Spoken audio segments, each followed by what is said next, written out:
नमस्कार दोस्तों, स्वागत है आपका एक बार फिर हमारे channel sine theta cos theta पे। तो चलिए पढ़ाई शुरू करते हैं। तो दोस्तों आज का हम लोग का टॉपिक रहेगा केमिस्ट्री का चैप्टर 1। मतलब कि अब हम लोग इस चैप्टर 1 को लेके आगे बढ़ेंगे। हम लोगों ने मैथ्स को पढ़ लिया, फिजिक्स पढ़ लिया, हम लोग क्या पढ़ते हैं, केमिस्ट्री पढ़ते थे। बिना कुछ टेंशन का हम लोग क्या करते हैं, आगे बढ़ते हैं। तो इस चैप्टर का नाम क्या है, चैप्टर 1 का नाम क्या है, सॉलिड स्टेट। क्या है, सॉलिड स्टेट। ये सॉलिड स्टेट सबसे पहले हम लोग जान लेते हैं सॉलिड क्या है। सॉलिड क्या है, सॉलिड की वो होता है डिफिनिट शेप होता है, इसका डिफिनिट वॉल्यूम होता है, इसका इंटरमोलिकुलर फोर्स जो होता है, जो बीच का अंदर का इंटरमोलिकुलर फोर्स होता है वो स्ट्रांग होता है, बीच का डिस्टेंस स्मॉल होता है। सारा चीज है सॉलिड में आता है, जो हम लोग जानते हैं सॉलिड क्या है, लिक्विड क्या है, गैस क्या है। तो सॉलिड तो आप लोग जानते ही होंगे। तो सबसे पहला जो टॉपिक आता है इस चैप्टर में क्या आता है, general characteristics of solid state. States का जनरल कैरेक्टरिस्टिक, कौन कौन सा जनरल कैरेक्टरिस्टिक जो आपको देखना है, पढ़ना है। तो सबसे पहला कैरेक्टरिस्टिक हो गया कि ये दे हैव डेफिनेट, बोलिए, शेप, फिर उसके बाद साइज एंड, बोलिए बोलिए, वॉल्यूम। ये आप लोग को तो पता ही होगा, they have definite shape, size and volume. फिर आगे हम लोग बढ़ते, दूसरा कैरेक्टरिस्टिक इसका हो गया कि इसका जो जैसे सॉलिड बन रहा है, एक सॉलिड इतना बड़ा सॉलिड बन रहा है तो जो कुछ कुछ इंटरमोलिकुलर पार्टिकल्स ही कारण नहीं बन रहा है, बहुत सारा पार्टिकल, जैसे एक चौक बनता है, चौक को तोड़ेंगे तो बहुत सारा पार्टिकल निकलता है, तो वो सब पार्टिकल से ही एक सॉलिड बनता है। तो वो सब जो पार्टिकल होता है ना, उसका बीच का जो इंटरमोलिकुलर फोर्स होता है ना, वो सॉलिड में क्या होता है, बहुत ही स्ट्रांग होता है। तो क्या हो जाएगा, इंटर मॉलिक्यूलर फोर्स जो होता है वो क्या होता है, वेरी स्ट्रांग होता है बिटवीन द कंस्टिट्यूएंट पार्टिकल्स। ये जो हम पार्टिकल्स, इसको हम क्या बोल रहे हैं, कंस्टिट्यूएंट पार्टिकल्स। उसमें कंस्टिट्यूएंट पार्टिकल्स में क्या है, एटम, न्यूक्लियस, कुछ भी आप बोलिए, कंस्टिट्यूएंट पार्टिकल को वही हो गया। इंटरमोलिकुलर फोर्स हो गया वेरी स्ट्रांग, ये पहला टॉपिक हो गया। दूसरा पहला पॉइंट, दूसरा पॉइंट। अब तीसरा पॉइंट में बात करते हैं, अगर इंटरमोलिकुलर फोर्स वेरी स्ट्रांग है तो एक और इससे एक और रीजन निकलता है क्या, इंटरमोलिकुलर जो स्पेस होगा वो भी वेरी स्मॉल होगा। दूरी कम है तभी तो वो जाके ये अट्रैक्शन ज्यादा हो रहा है, फोर्स ज्यादा लग रहा है। अगर दूरी बढ़ जाएगा तो क्या होगा, वो दूरी बढ़ता ही जाएगा। मतलब कि हम ऐसा कहावत बोल रहे हैं, इसको इसमें मत लीजिएगा। दूरी बढ़ जाएगा तो मतलब कि ये इंटरमोलिकुलर फोर्स कम हो जाएगा और फिर हवा का झोंका आएगा तो ये कुछ में भी कहीं भी चला जाएगा। लेकिन ये तो दूरी क्या है, दूरी एकदम चिपका चिपका में है, तो क्या हो गया, ये चिपक के है, सॉलिड बना के रखा हुआ है। समझ रहे बात को? ठीक है, 3 हम लोग पढ़ लिए। अब हम लोग क्या पढ़ लेते हैं, जो कंस्टिट्यूएंट पार्टिकल है उसका बारे में पढ़ लेते हैं। उसको हम लोग क्या बोल रहे हैं, जैसे हम तो बोल दिए थे वहां कुछ भी, लेकिन यहाँ नहीं, कुछ भी नहीं बोलना है। Constituent particles like molecule, ions, atoms etcetera, में कि जिस पार्टिकल से वो बना, मॉलिक्यूल्स, आयंस, एटम्स, एलिमेंट्स, वो भी आप लिख सकते हैं। ठीक है, आप यहाँ समझ गए कि मैं क्या बोलना चाहता हूँ यहाँ पर।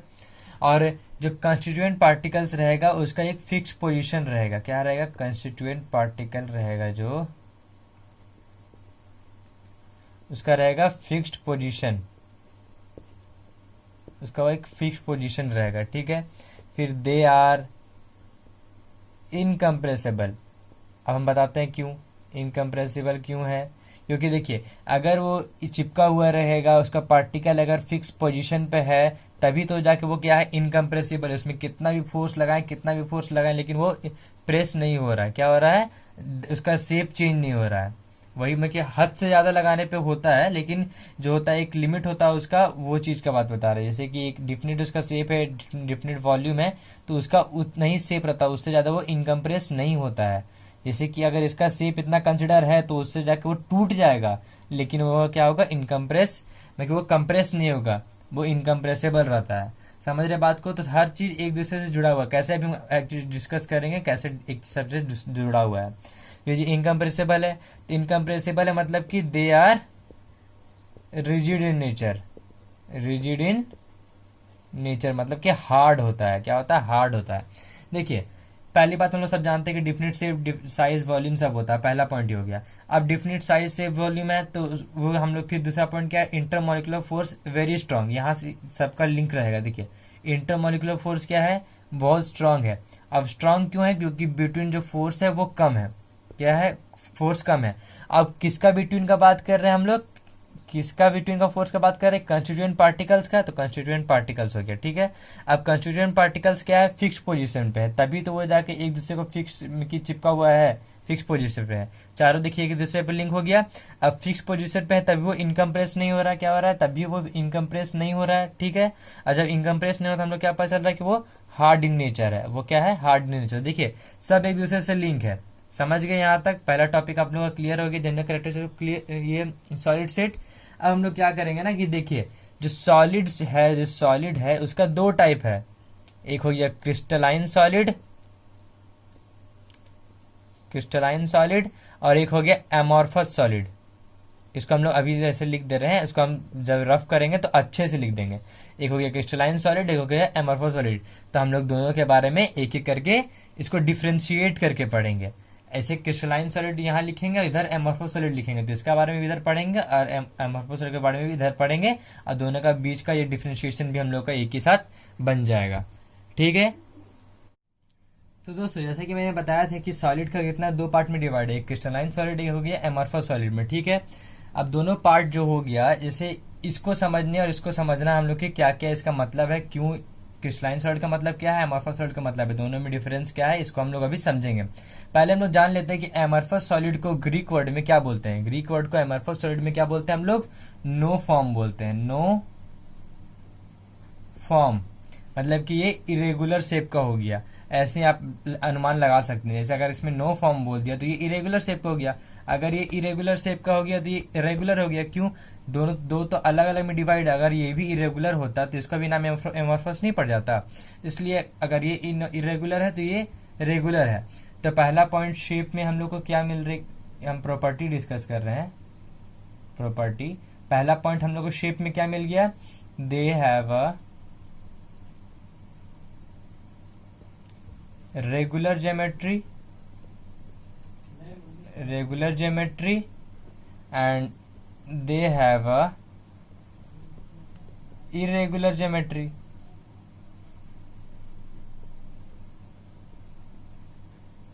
मतलब कि इसका शेप, क्रिस्टलाइन सॉलिड का शेप क्या होता है? रेगुलर ज्योमेट्री का होता है। एमॉर्फस सॉलिड का शेप क्या होता है? इरेगुलर ज्योमेट्री का होता है। किससे पता किए? इसका नो फॉर्म वर्ड हमको पता था, इसलिए हम लोग समझे और ये दोनों को कन्वर्ट कर दिया। अब देखिए क्रिस्टलाइन सॉलिड का मतलब क्या होता है।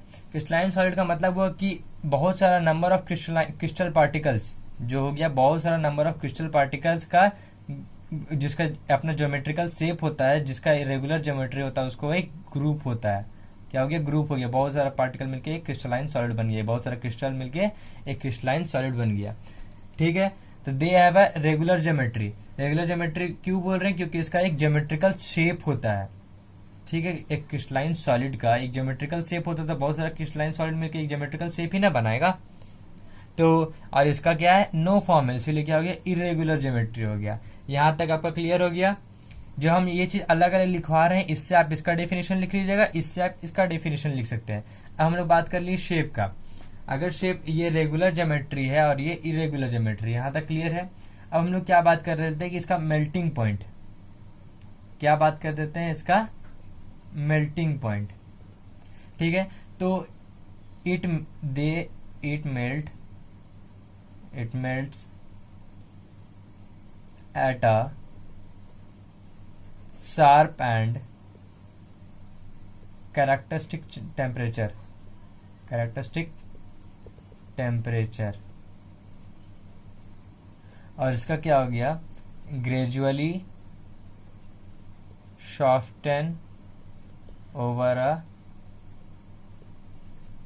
range of temperature। इसका मतलब क्या हो गया ना कि ये जो रेंज ऑफ इसका टेम्परेचर है, ये देखिए इसका एक high melting point, sharp and characteristic temperature का मतलब क्या है कि इसका हाई मेल्टिंग पॉइंट हो गया, कि ये अगर हाई मेल्टिंग पॉइंट देंगे, बहुत ज्यादा हाई मेल्टिंग पॉइंट देंगे, तब ये जाके ये हाई मेल्टिंग स्टेट पे आ सकता है।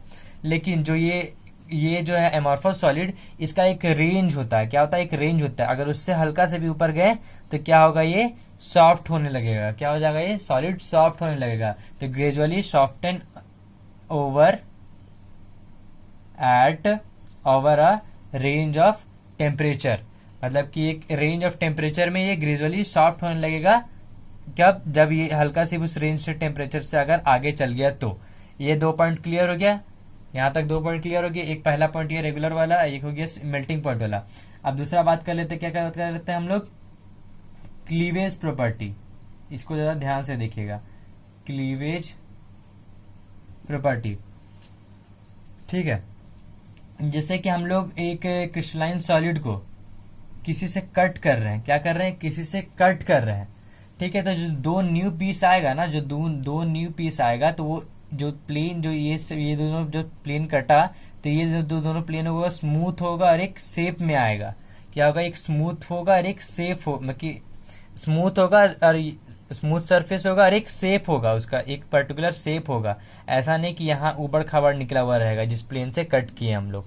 तो आप समझ रहे हैं इसका क्लीवेज प्रॉपर्टी। इसका मतलब क्या हो गया कि कोई भी अगर क्रिस्टलाइन पार्टिकल को हम लोग कट कर रहे हैं, तो कट करने के बाद जो वो शेप आएगा वो क्या होगा? एक रेगुलर शेप होगा। और क्या होगा? वो एक सॉफ्ट साइड का होगा, मतलब सॉफ्ट नेचर का होगा उधर का नेचर। तो क्या हो गया? When cut with a edge tool, मतलब कि टूल से कट कर रहे हैं, दे स्प्लिट, टूट गया, इनटू 2 पीसेस, इनटू 2 पीसेस। ठीक है, and the newly generated surfaces are plain and smooth। समझ गए इसका मतलब? मैंने समझा दिया है। अब हम लोग आगे बढ़ते हैं। क्लीवेज प्रॉपर्टी इसका देख लिए हम लोग, क्या कि इसका क्लीवेज प्रॉपर्टी देख लिए। अब क्या करते हैं? इसका क्लीवेज प्रॉपर्टी देखते हैं। इसका क्लीवेज प्रॉपर्टी देखते हैं। ठीक है, तो इसमें क्या होगा ना, इसका जो भी हम लोग इसका उल्टा लिख रहे हैं, तो क्या करेंगे ना, यहाँ पर when cut with a sharp, यहां पर शार्प छूट गया था, शार्प लिख लीजिएगा, शार्प एज टूल। ठीक है, दे कट इनटू, ये भी तो 2 पीस में कन्वर्ट होगा, 2 पीसेस विथ इरेगुलर, क्या होगा? सरफेस। जैसे कि मैंने बताया था कि इसका अगर प्लेन सरफेस हो गया तो उसका क्या हो जाएगा? वो उबड़ खाबड़ सरफेस हो जाएगा, मतलब कि इरेगुलर सरफेस को, इसका पूरा रेगुलर सरफेस नहीं रहेगा। ठीक है, अब हीट ऑफ फ्यूजन हो गया।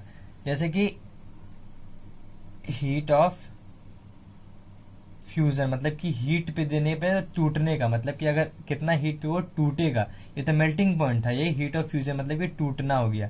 They have a definite and characteristic of heat of fusion, मतलब कि जितना भी क्रिस्टलाइन सॉलिड है सबका एक definite and characteristic heat of fusion है, मतलब कि सबका अलग अलग, जैसे नहीं, जैसे कि अगर 1200 पे कर रहे हैं तो 2000 पे वो इधर का क्रिस्टलाइन सॉलिड वो कंफर्म है कि डिफिनिट, उसका शेप डिफिनिट है कि वो टूट ही जाएगा। लेकिन जो ये इधर का हो गया एमॉर्फस सॉलिड, अगर उसका सबका यहाँ पर क्या है, don't have a definite heat of fusion, मतलब कि इसका एक पर्टिकुलर डिफिनिट, इसका फिक्स नहीं है। जैसे कि इसका एक रेंज सबका अलग अलग दे दिया गया, उसका सबका रेंज तो फिक्स नहीं हो सकता ना। अगर इसका रेंज मान लीजिए x है तो इसका रेंज क्या हो गया? kx है। इसका रेंज 2kx है। तो वही क्या बोल रहा है कि सबका यहाँ रेंज अलग अलग है, और यहाँ पर सबका अलग अलग नहीं है कि एक टेम्परेचर पे एक डिफिनिट टेम्परेचर है जिसमें सारा ये क्रिस्टलाइन सॉलिड वो क्या हो रहा है? टूट जा रहा है। तो क्या हो जा रहा है? They have a definite and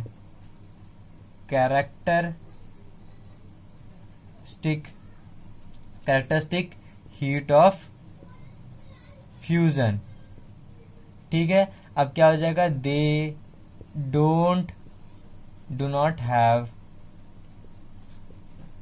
definite heat of fusion.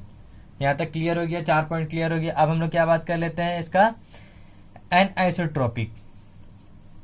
एनआइसोट्रोपिक का मतलब क्या हुआ हम लोग पहले समझ लेते हैं कि जैसे किसी भी हम लोग अगर कंस्टिट्यूएंट पार्टिकल हो गया इसका अगर मान लीजिए क्रिस्टलाइन सॉलिड क्या होता है, एनआइसोट्रोपिक इन नेचर होता है, तो हम लोग इसी के बारे में बात करते हैं।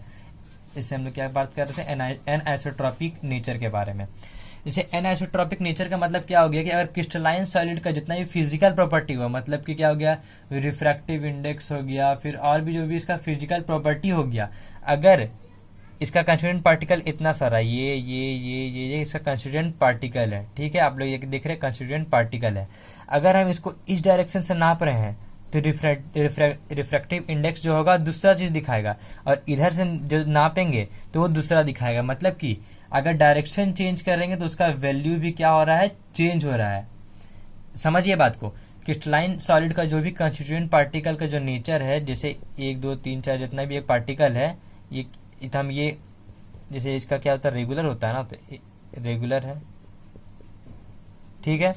तो अगर हम इधर से नापेंगे तो कुछ और देगा, इधर से नापेंगे तो कुछ और देगा। लेकिन वही एमॉर्फस में उसका इरेगुलर है, तो अगर इधर से नापेंगे तो कुछ और नहीं देगा, इधर से नापेंगे तो कुछ और नहीं देगा, मतलब कि दोनों का सेम वैल्यू देगा। समझ रहे हैं बात को मैं क्या बोलना चाहता हूं, ठीक है। तो क्या हो जाएगा, दे आर एन आइसोट्रॉपिक, और फिर क्या हो जाएगा, दे आर यहां पर क्या हो जाएगा, दे आर आइसोट्रॉपिक। आइसो मतलब क्या हो गया, सेम हो गया, यहाँ क्या हो गया, एन आइसो मतलब कि सेम वैल्यू नहीं देगा। ऐसे भी आप समझ सकते हैं कि एन आइसोट्रॉपिक और आइसोट्रॉपिक। आइसो का मतलब होता है सेम, तो एन आइसो का मतलब क्या हो जाएगा, नॉट सेम, और आइसो का मतलब क्या हो गया यहाँ पर सेम, मतलब कि दोनों तरफ से सेम वैल्यू, दोनों तरफ से नॉट सेम वैल्यू, ठीक है। एक चीज और देख लीजिए, इसका जो नेचर होता है ये क्या होता है, ट्रू सॉलिड होता है, ट्रू सॉलिड, और ये क्या होता है, स्यूडो सॉलिड। इसका स्पेलिंग PSEUDO, स्यूडो सॉलिड। और इसका एक और नाम है, क्या है नाम, सुपर कूल्ड लिक्विड, और दे देते हैं कि अलग और नाम है। अब ये सब कैसे हुआ, देखिए क्रिस्टलाइन सॉलिड का देख रहे हैं कि आप लोग क्या देख रहे हैं, शार्प एंड कैरेक्टरिस्टिक टेम्परेचर है, डिफिनिट एंड कैरेक्टरिस्टिक हीट है, तो ये सब किसका फिक्स्ड सा बता रहा है, किसका सब चीज फिक्स्ड है, उसीलिए क्या हो गया, ये ट्रू सॉलिड कहला रहा है। क्या हो रहा है, ट्रू सॉलिड कह रहा है। लेकिन जो एमॉर्फस सॉलिड, इसका रेंज ऑफ टेम्परेचर में क्या होता है, उस रेंज ऑफ टेम्परेचर के बाद सॉफ्ट होने लगता है, इसका हीट ऑफ फ्यूजन क्या है, डिफिनिट नहीं है, तो ये क्या हो जाएगा, स्यूडो सॉलिड कहलाएगा। स्यूडो सॉलिड क्यों कहलाएगा, क्योंकि इसका एक और नाम है सुपर कूल लिक्विड। और सुपर कूल लिक्विड का एबिलिटी होता है, मतलब कि आप सुपर कूल लिक्विड को हम लोग कैसे जानेंगे कि किसी भी अगर हम सॉलिड को हीट कर रहे हैं तो क्या हो रहा है, वो फ्लो कर रहा है, क्या हो रहा है, फ्लो कर रहा है, उसका एबिलिटी होता है फ्लो करना, उसी को बोलते हैं super cool liquid. Super cool liquid को किसको बोलते हैं, जिसका एबिलिटी होता है हीट में मोल्ट होके फ्लो करना। क्या होता है, हीट पे फ्लो होना, एबिलिटी टू फ्लो होता है। सुपर कूल लिक्विड का एबिलिटी क्या होता है, ability to flow in heating, मतलब हीट देंगे तो सॉलिड क्या हो जाएगा, फ्लो करने लगेगा। क्या करेगा, फ्लो करने लगेगा। तो यही हुआ एमॉर्फस सॉलिड का रीजन कि वो सॉलिड क्यों कर रहे हैं हम लोग। यहाँ तक क्लियर है। अब एक चीज और देख लीजिए कि हमें आपको बताया था कि रेगुलर ज्योमेट्री और ये इरेगुलर ज्योमेट्री, मतलब कि इसका जो हम कहीं लिख नहीं रहे हैं, आप इसको याद रख लीजिएगा कि इसका जो पार्टिकल है ये इरेगुलर में है, ठीक है, और क्या हो गया, ये इरेगुलर है। तो लेकिन जो ये इरेगुलर है एमॉर्फस सॉलिड का, ये शॉर्ट रेंज ऑर्डर, मतलब कि कहीं कहीं जहां स्पेस कम होगा, कहीं कहीं वो क्या होगा, रेगुलर ज्योमेट्री फॉर्म करता है, कहीं कहीं वो रेगुलर ज्योमेट्री फॉर्म करता है। क्या करता है, एमॉर्फस सॉलिड कहीं कहीं रेगुलर ज्योमेट्री फॉर्म करता है, याद रखिएगा। और जो ये क्रिस्टलाइन सॉलिड है वो तो हर जगह फॉर्म करता है। तो उसी तरह इसका जो अरेंजमेंट होता है वो लॉन्ग रेंज ऑर्डर अरेंजमेंट होता है क्रिस्टलाइन सॉलिड का, और एमॉर्फस सॉलिड का क्या होता है, शॉर्ट रेंज ऑर्डर अरेंजमेंट होता है। याद रखिएगा, लॉन्ग रेंज ऑर्डर और ओनली शॉर्ट रेंज ऑर्डर, मतलब कि सिर्फ शॉर्ट रेंज ऑर्डर, इसमें लॉन्ग रेंज ऑर्डर में अरेंजमेंट नहीं होता है। यहाँ तक हर चीज क्लियर होगा, आप इसे डेफिनेशन भी क्लियर कर सकते हैं। अब हम लोग यहाँ तक सब चीज क्लियर कर ली। अब क्या करते हैं ना कि किसी कुछ 2-3 क्वेश्चन को देख लेते हैं कि इसको हम लोग को कैसे सॉल्व करना है, और मतलब कि जितना ही पढ़े उससे कुछ 2-3 क्वेश्चन देख लेते हैं उसी से रिलेटेड। तो दोस्तों ये रहा आप लोग के सामने 4 क्वेश्चंस जो हम लोग जितने भी अभी पढ़े उससे रिलेटेड है। तो हम लोग क्या, सबसे पहला क्वेश्चन है give example of both crystalline and amorphous solid. इसका एक एग्जांपल पूछा है। हम यहाँ क्या कर रहे हैं, वो give one example of both amorphous and crystalline solid हो गया, ठीक। तो इसका एग्जांपल जैसे कि हम लोग दे सकते हैं कि क्रिस्टलाइन सॉलिड का एग्जांपल होता है क्वार्ट्ज, और भी बहुत होता है, बहुत कुछ होता है, लेकिन हम क्या ले रहे हैं, क्रिस्टलाइन सॉलिड का एक एग्जांपल होता है क्वार्ट्ज। क्यों ले रहे हैं, जैसे कि अगर क्वार्ट्ज हो गया क्रिस्टलाइन सॉलिड का एग्जांपल, लेकिन जैसे मान लीजिए इसका फार्मूला क्या हो गया, SiO2 हो गया, इसका मान लीजिए नहीं, इसका फार्मूला ये होता है, ये क्रिस्टलाइन सॉलिड का एग्जांपल हो गया। लेकिन यही अगर क्वार्ट्ज ग्लास हो जाएगा, यही क्वार्ट्ज क्या हो जाएगा, क्वार्ट्ज ग्लास में कन्वर्ट हो जाएगा, तो क्या हो जाएगा, ये एमॉर्फस सॉलिड का एग्जांपल हो जाएगा। क्या हो जाएगा, ये एमॉर्फस सॉलिड का एग्जांपल होगा। इसीलिए हम क्वार्ट्ज का यहाँ बात किए कि अगर क्वार्ट्ज है तो SiO2, लेकिन अगर क्वार्ट्ज ग्लास है तो क्या हो जाएगा, वो एमॉर्फस सॉलिड। नहीं तो एग्जाम में अगर आपको बोल दिया कि क्वार्ट्ज, अगर ऐसे अगर आप नहीं जान रहे हो तो एग्जाम में अगर MCQ में बोल दिया क्वार्ट्ज एक क्रिस्टलाइन सॉलिड है तो क्वार्ट्ज ग्लास क्या होगा, तो एग्जाम्पल में अगर रहा क्रिस्टलाइन एमॉर्फस, मतलब कि MCQ में, तो आप तो क्रिस्टलाइन में कर दीजिएगा। क्यों, क्योंकि यहाँ पे तो आपको क्वार्ट्ज दिख रहा है। लेकिन नहीं, अगर क्वार्ट्ज है ये और क्वार्ट्ज ग्लास ये है तो क्वार्ट्ज ग्लास मतलब क्वार्ट्ज में क्या हो जाएगा, क्रिस्टलाइन, और क्वार्ट्ज ग्लास क्या हो जाएगा, एमॉर्फस हो जाएगा, ठीक है। तो why solids are rigid and have a definite volume. हम लोग तो पढ़े कि सॉलिड होता है, डिफिनिट शेप होता है, रिजिड होता है, डिफिनिट वॉल्यूम होता है, लेकिन क्यों होता है, तो देखिए रिजिड क्यों होता है हम लोग पहले डिस्कस कर चुके हैं, क्योंकि उसका इंटरमॉलिक्यूलर फोर्स क्या होता है, इंटरमॉलिक्यूलर फोर्स जो होता है वो क्या होता है, वेरी स्ट्रांग होता है, वेरी स्ट्रांग होता है। वेरी स्ट्रांग क्यों होता है, क्योंकि इंटरमॉलिक्यूलर स्पेस क्या होता है, बहुत कम होता है। ये टॉपिक तो क्लियर हो गया आपका इतना दूर तक। अब हम क्या करते हैं, why solids have a definite volume. Definite volume क्यों होता है, अब देखिए जैसे कि अगर एक सॉलिड है, पार्टिकल है, तो इसका सॉलिड पार्टिकल अगर इसमें कोई भी हीट के कारण अगर वाइब्रेशन होता है, हीट के कारण वाइब्रेशन मतलब कि जो भी अंदर का पार्टिकल है हीट के कारण वो तो इधर उधर जाएगा ही, हल्का फुल्का तो इधर उधर जाएगा ही। तो देखिए आप जानते हैं कि सॉलिड में क्या होता है कि वो जो पार्टिकल होता है उसका स्पेस क्या होता है, कम होता है। क्या होता है, उसका स्पेस कम होता है, याद रखिएगा, उसका स्पेस क्या होता है, कम होता है। तो अगर वो वाइब्रेट करेगा तो लड़ के इधर ही वापस आएगा। तो वाइब्रेट क्या कर रहा है, मतलब कि वो अपना ही पोजीशन पे क्या कर रहा है, वाइब्रेट कर रहा है। इसका वाइब्रेशन पोजीशन क्या होता है, उसी का पोजीशन होता है, इसलिए इसका डिफिनिट वॉल्यूम होता है। तो आप समझ रहे हैं, इसको लिख लीजिएगा। क्यों, क्योंकि इसका जो वाइब्रेशन पोजीशन होता है क्या होता है, खुद का ही पोजीशन होता है कि जिस पोजीशन पे है, और यहाँ पर एक है, यहाँ पर एक है। अगर वाइब्रेट करेगा इससे वाइब्रेट करेगा तो क्या करे, इसी पोजीशन में वाइब्रेट कर रहा है, इससे तो दूर जा नहीं पा रहा है वो, क्योंकि वो इसका रेगुलर शेप में, इसका शेप सेम है, सही है, और फिर उसका ये डिफिनिट शेप है, इसका जो स्पेस है वो स्मॉल होता है। समझ रहे हैं बात को, इसीलिए इसका जो सॉलिड का होता है वो क्या होता है, डिफिनिट वॉल्यूम होता है। अगर वाइब्रेशन इधर उधर करता है तो वो डिफिनिट वॉल्यूम नहीं होता। क्या होता है, डिफिनिट वॉल्यूम नहीं होता। समझ गए उसका बात, ये क्लियर हो गया, ये क्लियर हो गया। अब हम लोग क्या बात है, why glass consider a super cooled liquid. तो हम लोग अभी पढ़े सुपर कूल्ड लिक्विड का एबिलिटी क्या होता है कि उसको अगर हम लोग हीट करेंगे तो क्या करने लगेगा, फ्लो करने लगेगा। अगर उसको हम टेम्परेचर से हीट कर रहे हैं तो क्या करेगा, वो फ्लो करने लगेगा। तो सुपर कूल्ड लिक्विड का एबिलिटी ही होता है कि उसको हीट करने पर क्या करता है, फ्लो करने लगता है। तो ग्लास भी अगर आप इसको हीट करेंगे तो क्या होगा, फ्लो करने लगेगा। और तो ये ग्लास क्या चीज कौन सा सॉलिड हो गया, ये क्रिस्टलाइन के एमॉर्फस। क्यों, क्योंकि वो सुपर कूल्ड लिक्विड है, और एमॉर्फस क्या होता है, सुपर कूल्ड लिक्विड और स्यूडो सॉलिड होता है। यहाँ तक क्लियर है। अब आते हैं आखिरी क्वेश्चन पे। आखिरी क्वेश्चन क्या है, refractive index of a solid is observe to have a same value along all direction. अगर आप देख रहे हैं कि same value along all direction, कोई भी डायरेक्शन से सेम वैल्यू आ रहा है, तो कौन सा ये सॉलिड हो जाएगा। इसका पहले बात नेचर पता करते हैं। तो ये क्या हो जाएगा, आइसोट्रॉपिक इन नेचर, ना कि सेम होगा। आइसो मतलब सेम, आइसोट्रॉपिक इन नेचर आपको पता ही है, पहले बता चुके हैं, आइसोट्रॉपिक इन नेचर हो गया ये, ठीक है।